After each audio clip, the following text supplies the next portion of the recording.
सूर्य को सही कर लो, वो आपको बादशाह बना देगा। नमस्ते दोस्तों, मैं अनुराधा। आज आपको अपनी कुंडली में सूर्य की स्थिति कैसे सही की जाए, ये मैं आज आपको बताती हूँ। जिसका सूर्य खराब होता है, वो इतना सबसे लड़ाई झगड़ा और सबके बारे में उसके मन में गलत फहमियाँ रहती हैं।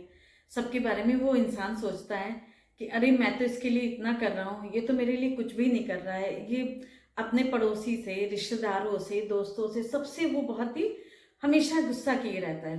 और हमेशा वो सोचता है कि इसने हमारे ऊपर ये करा दिया है, वो करा दिया है।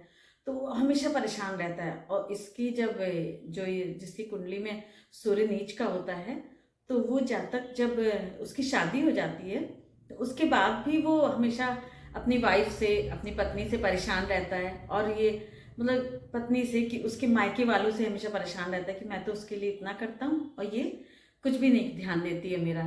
तो सूर्य नीच का होना बहुत ही खराब माना जाता है। और आपकी कुंडली में अगर चौथे भाव में, सातवें, आठवें और 12वें भाव में सूर्य है, तो ये नीच का सूर्य माना जाता है। और 11वें भाव में भी सूर्य बहुत खराब माना जाता है। और खराब ये जो सूर्य होता है, ये जब नीच का होता है, तो उसमें आदमी शराब, मांस, मदिरा और परिस्त्री गमन, ये सब चीज़ें उसमें अपने आप ही आ जाती है, ये सब आदतें। और उसका हमेशा चिड़चिड़, ना उसका बिजनेस अच्छे से चलता है, ना वो नौकरी अच्छे से करता है।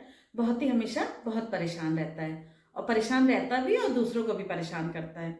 और जिनका सूर्य अच्छा होता है, वो इंसान वो हमेशा अपने में ही मस्त रहता है। जैसे सूर्य अटल रहता है, हमेशा एक जगह जाके अपने टाइम पे अपनी आभा बिखेरता है, उसी तरह जिस इंसान का सूर्य अच्छा होता है, वो अपने वो बहुत चुपचाप अपना काम करता है। वो कोई किसी भी तरह की गलतफहमी अपने मन में नहीं पालता है। सूर्य को सही करने के लिए तो सबसे पहले आपको अपना स्वभाव बदलना पड़ेगा।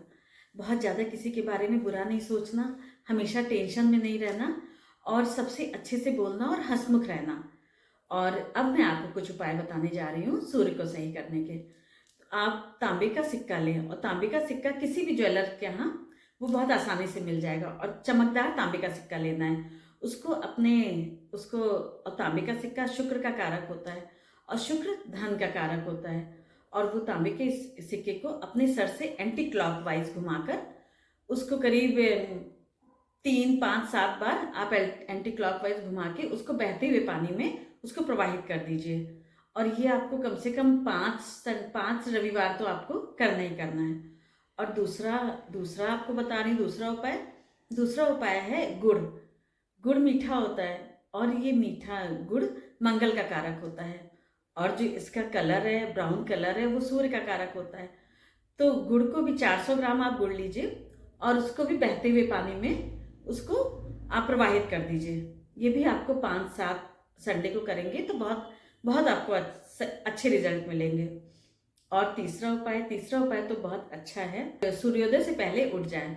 और वाइट कलर के कपड़े, अगर वैसे तो आप किसी भी रोज में तो कोई भी पहने किसी भी रंग के, लेकिन रविवार को आप वाइट कलर के कपड़े पहने, और उसमें और वाइट कलर का ही आसन बिछा लें, और उस पर आप बैठ जाएं। और जब सूर्योदय होता है और जब ऑरेंज कलर का सूर्य होता है, तब आप उसको एकटक देखें।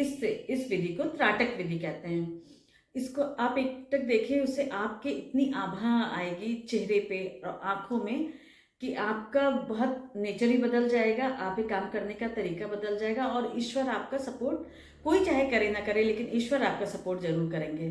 तो ये सारी जितनी मैंने आपको बताए हैं उपाय, ये उपाय करने से आपको बहुत ही फायदा होगा। और आपको अपना स्वभाव बदलना पड़ेगा। स्वभाव, और जितना हो सके उतना दान देना पड़ेगा। जितना भी आपसे हो सके, कम या ज़्यादा, जिस हिसाब से हो सके उतना दान देना पड़ेगा।